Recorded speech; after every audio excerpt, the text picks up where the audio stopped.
Comment vivre avec un homme rancunier? Comment vivre avec un homme rancunier? Premièrement, parce qu'on avait posé la question hier, là nous répondons. Premièrement, pour vivre avec un homme rancunier, ne vivez pas dans un système de revanche, ou alors vous serez continuellement en train de nourrir le mal. Ne vivez pas, madame, dans un système de revanche. Ne cherchez pas à faire la même chose. La première chose pour vivre avec un homme rancunier, ne vivez pas dans un système de revanche, vous allez nourrir le mal. Soyez capable d'aller au-delà de ce que lui vous donne, c'est-à-dire la rancune. Celui qui engraisse le mal devra préparer sa disparition. On écrit cela, on écrit cette phrase et on la comprend. Celui qui engraisse le mal devra préparer sa disparition. Lorsque vous engraissez le mal, vous devriez préparer votre disparition. Vous devez le savoir. Lorsque vous engraissez le mal, vous devez préparer votre disparition.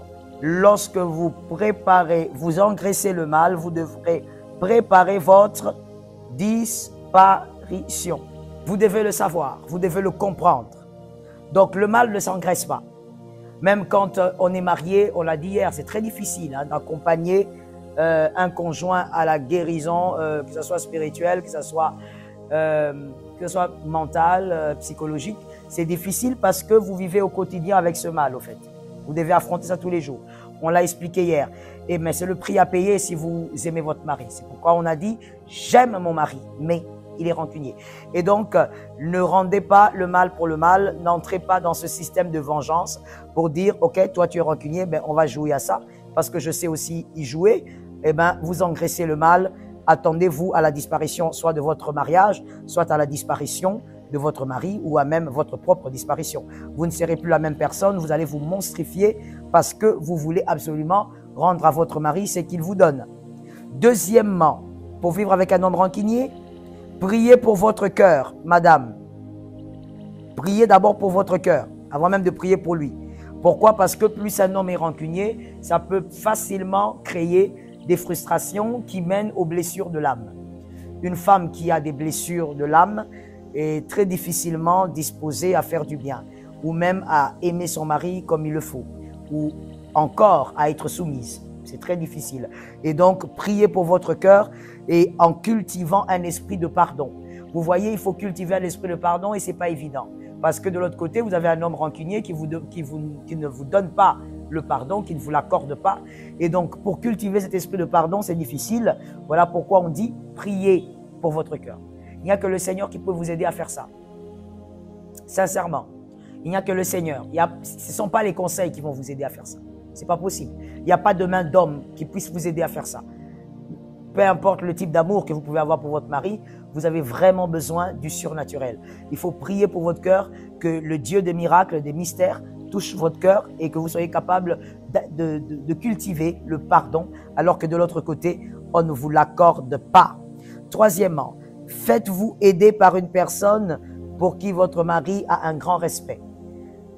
Évidemment, vous le savez, pas la famille, ni la vôtre, ni sa famille. Évitez ça. Cherchez, et pas les amis non plus. Hein. Les amis aussi, c'est pas bon. Cherchez donc à voir, que ça soit votre pasteur ou encore un père spirituel, une mère spirituelle, je ne sais pas. Vous allez voir si c'est le parrain qui est bon, le parrain aussi, puisque vous avez choisi des parrains. Alors, une personne pour qui votre mari a un grand respect, qu'il pourra écouter, faites intervenir cette personne-là.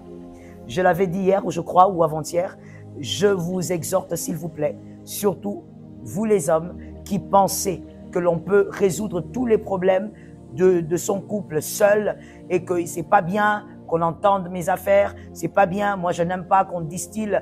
Il n'est pas question de distiller ce qui se passe dans votre couple, mais aucun couple, je le dis et je vous assure que c'est une vérité. Tout celui qui a un petit moment pour étudier les problèmes de couple, le problème qu'on retrouve dans le mariage, peut l'attester. Il est difficile que celui qui comprend ou qui gère les problèmes de couple me contredise en cette matière. Il est impossible de pouvoir vivre de manière épanouie dans votre couple, toujours en étant seul. Il y a des problèmes qu'on arrive à résoudre à deux. Mais à d'autres moments, même après 40 ans de mariage, on a besoin d'une troisième personne. Alors s'il vous plaît, brisez l'orgueil. C'est de l'orgueil que de croire que vous allez toujours tout résoudre seul, avec votre femme, avec votre mari. C'est de l'orgueil. Tuez votre orgueil. De toutes les manières, personne ne peut bâtir un foyer avec de l'orgueil. Je répète, il y a des problèmes, il y a des cas qui nécessitent votre unité et un secret. C'est-à-dire, ça se limite entre vous et votre femme, vous et votre mari. Mais il y a d'autres cas qui exigent qu'il y ait une troisième personne mature, neutre, spirituelle, avisée, sage. Et donc, trouvez cette troisième personne. C'est le 40e point là. C'est le 3e, je crois. C'est le 3e. C'est le 3e point. Donc, pour vivre avec un homme rancunier, il y a ces 3 éléments majeurs que je donne comme piste de solution. Et je veux dire aux célibataires, apprenez à détecter ces choses avant le mariage, s'il vous plaît. Ça va vous épargner de beaucoup de choses. Ça va vous épargner d'être rempli de peur, d'inquiétude, de tristesse, de frustration et de blessures. Détectez, s'il vous plaît, célibataires, ces choses avant le mariage. Alors, sur Facebook, je ne vous vois pas partager en ordre et en désordre. Je vous vois acclamer, je vous vois dire Amen, mais je ne vous vois pas partager en ordre et en désordre. Sur Facebook, sur les autres plateformes, j'espère que vous le faites convenablement. Alors, que les célibataires me disent que Jésus m'ouvre les yeux. Qu'un célibataire le dise avec force et autorité. Que Jésus m'ouvre les yeux. Détectez ce genre de choses. Une femme rancunière, un homme rancunier, détectez ça avant le mariage. Et comme je disais, arrêtez de vous voiler la face. Arrêtez de donner des bonnes raisons à des mauvaises choses. Quelqu'un me l'a écrit aussi, rapidement. Arrêtez de donner des mauvaises raisons, comment je l'ai dit? Arrêtez de donner des bonnes raisons à des mauvaises choses. Écrivez-moi ça, s'il vous plaît. Arrêtez de donner des mauvaises raisons à des bonnes... comment je dis ça? Arrêtez de donner des bonnes raisons à des mauvaises choses. Voilà. Arrêtez de donner des bonnes raisons à des mauvaises choses. When something is wrong, and let it be wrong. That's all. You have to have the strength to leave when something is wrong. You have to get your strength to leave where something is wrong. Quand quelque chose est mal, elle est mal, la chose est mal. Vous devez avoir le courage d'abandonner une chose quand elle est mal. Et là, je parle aux célibataires. Vous devez avoir même le courage, parce que c'est un courage, de lâcher quand la chose est mal. Arrêtez de donner aux mauvaises choses des bonnes raisons. Non, elle est comme ça parce que ces derniers temps, elle est dans certaines crises parce qu'elle a perdu sa mère. Non, non, non. Il y a des gens qui ont perdu leur mère sur la terre. Vous n'êtes pas la première ni la dernière. Mais ce n'est pas parce qu'on perd sa maman qu'on devient désagréable, qu'on devient insupportable, qu'on devient... Non, c'est vrai que chacun a sa phase du deuil, chacun vit son deuil à sa manière, voilà. Mais attention, n'allez pas donner des boucs émissaires à un mauvais caractère, à un sale caractère. Quand déjà avant le mariage, pendant les fiançailles, vous détectez que cet homme est rancunier, mais arrêtez de donner de mauvaises choses. Vous allez pourrir votre vie. Je dis toujours aux célibataires, l'amour s'allume, l'amour s'éteint. Ouais. Si ce n'était pas le cas, il n'y aurait pas de divorcés. Et moi, ce qui m'a toujours choqué, c'est que j'en vois des divorcés après 20 ans, après 40 ans, après 30 ans. Je connais un monsieur qui a divorcé après, si ma mémoire est bonne, c'était 45 ans de mariage. C'est un monsieur, un pépé, mais qui divorce. Tu as déjà vu ça? Oui, ça existe. Les pépés divorcés. Pépé, qu'est-ce que tu cherches? 45 ans de mariage, pépé. Tu cherches quoi? Tu cherches encore une femme idéale en étant pépé. Il y a quelqu'un qui va dire, non mais pasteur, il est pépé, mais il veut vivre sa vie. Mais attendez. À un certain moment, il y a des choses qu'on ne cherche plus. À un certain moment, je te dis, je te choque, hein? Il y a des choses qu'on ne cherche plus. À un certain moment de la vie, on cherche juste la paix. C'est tout. Tu t'embrouilles pas. Oh non, je vais chercher l'amour. Ah frère, quel amour? Reste avec Jésus, c'est bon. 45 ans de mariage. Reste avec Jésus, reste avec cette femme-là. Tu es pépé, tu cherches quoi? Tu es mémé. Tu cherches l'amour. My goodness. Mais moi, j'en connais. J'en connais. Le jour où mon mari m'avait dit ils ont divorcé, j'étais hyper choqué. Je dis quoi? Mais comment il peut faire ça? Pour chercher quoi? Mais vous savez ce qui est choquant? C'est qu'il a divorcé, le pépé, et il s'est remarié, le pépé. C'est extraordinaire. Le pépé a trouvé l'amour de sa vie. Maintenant, c'est l'amour de sa fin de vie ou c'est l'amour de sa vie? Je ne comprends rien. L'amour de sa fin de vie. C'est carrément incroyable. C'est hallucinant. Mais ça existe. Tout ça pourquoi? Parce qu'il y a des choses des fois qu'on ne voit pas avant, en amont. Quand tu es fiancé, quand tu as un proposant, regarde, arrête de te précipiter. Tu veux être marié, tu veux avoir l'anneau au doigt. Moi, je ne te comprends pas. Hein? Est-ce que je peux te choquer? Je te choque, je te dis ceci. Avoir l'anneau au doigt n'est pas une promotion. Toi, tu as l'impression que tu as été promu parce que tu as l'anneau au doigt. Ce n'est pas une promotion, c'est une étape de la vie. C'est comme avoir un enfant. C'est une étape de la vie. Voilà. Il y a même des personnes qui se marient, mais qui ne s'assagissent pas pour autant. Ce n'est pas parce qu'on se marié qu'on est devenu plus sage, qu'on est devenu plus... Non, pas du tout. C'est une étape de la vie. Au contraire, si vous n'êtes pas sage en franchissant cette étape de la vie, eh bien, c'est là la catastrophe. C'est là où on entendra parler d'un pépé qui cherche l'amour de sa vie. 80 ans, il cherche l'amour de sa vie. Il y a des choses qu'on ne cherche plus, je vous dis la vérité. À un moment de la vie, il y a des choses qu'on ne cherche plus. Organise-toi simplement à être en paix. Voilà. Facebook, est-ce qu'on partage en ordre et en désordre? Je crois que les bons évangélistes ne sont pas venus aujourd'hui. Je ne comprends pas. Facebook, on partage en ordre et en désordre et je crois que c'est la même chose pour YouTube, pour Instagram et pour TikTok. Comment vivre avec un homme paresseux? Parce qu'on a parlé de l'homme paresseux hier. Ouais, on a parlé de l'homme paresseux hier. Comment vivre avec un homme paresseux? Alors, première chose, madame, vous aviez posé la question hier, mesdames, vous étiez nombreuses, je réponds aujourd'hui. Comment vivre avec un homme paresseux qui est votre mari? Parce que s'il est votre fiancé, fouillez, c'est tout. Comme on fouille l'impudicité. S'il est un proposant, ne restez même pas pendant 30 minutes. Fouillez. Mais c'est votre mari, donc vous dites, je l'aime, mais il est paresseux. Première chose à faire, j'espère qu'on me suit, on écrit avec moi sur toutes les plateformes. Première chose à faire, arrêtez d'aimer mal. Arrêtez de mal aimer, si vous voulez. Arrêtez de mal aimer, virgule. L'amour ne détruit pas. C'est la première chose à comprendre, madame. Arrêtez de mal aimer. J'ai rencontré dans mon ministère plusieurs femmes qui aiment mal, qui aiment leur mari de la très mauvaise manière. Et je ne suis pas en train de dire qu'elles ne sont pas soumises. Non, justement, c'est le contraire. Ça veut dire que au lieu d'aider cet homme comme elle a été créée pour le faire, son amour commence à détruire l'homme. Un amour exagéré, extrême, un amour qui détruit. Je me pose vraiment la question si c'est toujours un amour divin. Parce que l'amour divin ne détruit pas. Arrêtez de mal aimer. Virgule, l'amour ne détruit pas. Ou je peux même mieux dire, l'amour n'est pas censé détruire. Lorsque vous aimez votre enfant et vous commencez à l'aimer jusqu'à le détruire, ce n'est plus de l'amour, ça.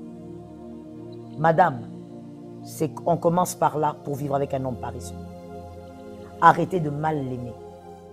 Lorsque vous voyez qu'il est paresseux, mais vous continuez à le couvrir de tout ce que vous faites là, vous continuez à vous débattre et vous vous faites appeler même femme battante. Vous n'êtes pas une femme battante, vous êtes une femme bâton.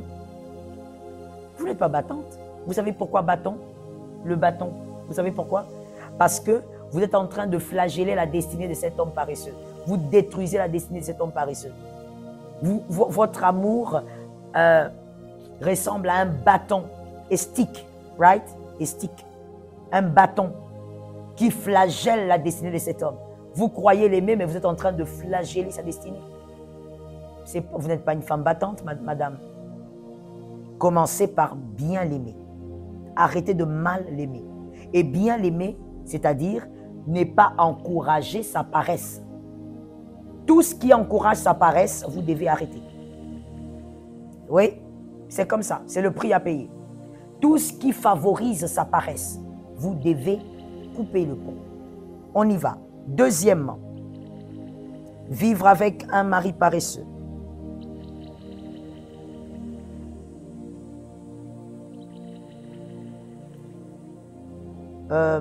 Laissez-moi me retrouver. Vivre avec un mari paresseux. Deuxième chose à faire, encouragez-le à agir.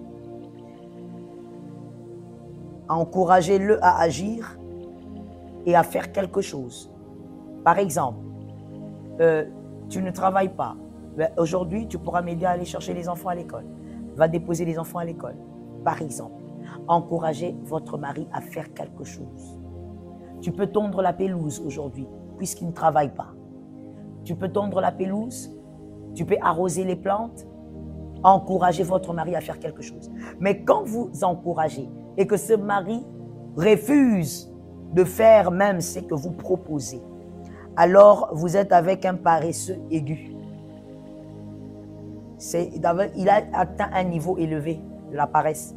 Et donc, quand on a un mari qui a une paresse aiguë, eh bien, au grand mot, on applique des grands remèdes. Prépare-toi au grand remède que je vais te proposer. Au grand mot, on applique des grands remèdes. Parce que là, le mal est profond. Quand il est sans travail, il ne fait rien. Tu lui dis, tu peux m'aider à faire ceci, à changer une ampoule, à faire. Lui ne veut rien faire. Il trouve que tu l'embêtes. Non, c'est un paresseux aigu. Alors, on va utiliser des grands moyens. Tu dois être prête à utiliser des grands moyens puisque tu veux vivre avec lui, tu ne veux pas le quitter, tu l'aimes. C'est ce qu'on a dit. Tu l'aimes, mais il est paresseux. Donc, troisième accélération, arrêtez de lui faire des cadeaux. Ne lui faites pas des cadeaux. Fini. Seul cadeau que tu peux lui faire, c'est la dentifrice. Aucun cadeau. Arrêtez tout. Même à son anniversaire, pas de cadeau. Rien du tout. Non, tu ne m'as pas offert un gâteau, il n'y en a pas. Ne donnez aucun cadeau. Quatrième chose à faire en vivant avec un homme paresseux aigu, qui a une paresse aiguë. Quatrième chose, oui, je crois que c'est la quatrième chose.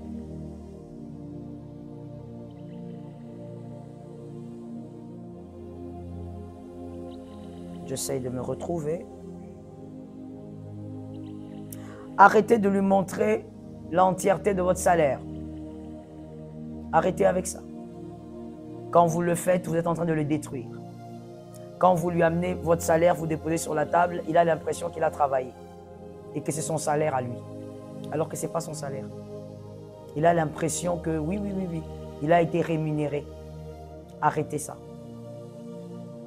Même s'il est au courant, même s'il était déjà au courant, ne lui donnez pas. Et vous savez, les paresseux aigus, quand c'est le jour de la paye, c'est comme s'il est réglé comme une horloge suisse. Très bien réglé. Il compte. C'est pas le 28 aujourd'hui? Non, c'est pas le 28. Quand tu es payé le 15, le 14 à minuit, il te réveille. Ne sois pas en retard au travail demain, aujourd'hui. Parce qu'on va payer. Il a ça en tête. Paresseux. Ne lui montre pas tout le salaire et gère le salaire avec sagesse. N'oublie pas que c'est la femme sage qui bâtit sa maison. Une chose importante que je voudrais que tu saches et que tu retiennes pour la vie, on ne bâtit pas, et ça c'est pour toutes les femmes, on ne bâtit pas sa maison, c'est-à-dire son foyer, on ne bâtit pas son foyer avec les émotions. On bâtit le foyer avec la sagesse. Write it down, please. Écrivez cela. On ne bâtit pas le foyer avec des émotions. On bâtit un foyer avec la sagesse. La Bible n'a écrit nulle part que la femme sage bâtit sa maison avec les émotions. On bâtit avec la sagesse. Si tu ne bâtis pas avec la sagesse, un jour, tu te retrouveras dehors avec ton mari, avec ta femme, et ce fameux mari te dira, mais toi tu travaillais, qu'est-ce que tu as fait avec l'argent? Moi j'étais au chômage, moi je ne faisais rien, mais toi qui travaillais, comment tu nous as laissé comme ça? Comment toi, quel genre de femme tu es? Comment tu n'es pas sage? Tu es quel type de femme? Tu as tout dépensé. Il va oublier que tu lui as apporté tout le salaire. On ne bâtit pas le foyer avec sagesse, avec émotion. On bâtit avec sagesse. On ne bâtit pas avec émotion. On bâtit avec sagesse. Que Jésus aide une femme qui a entendu cela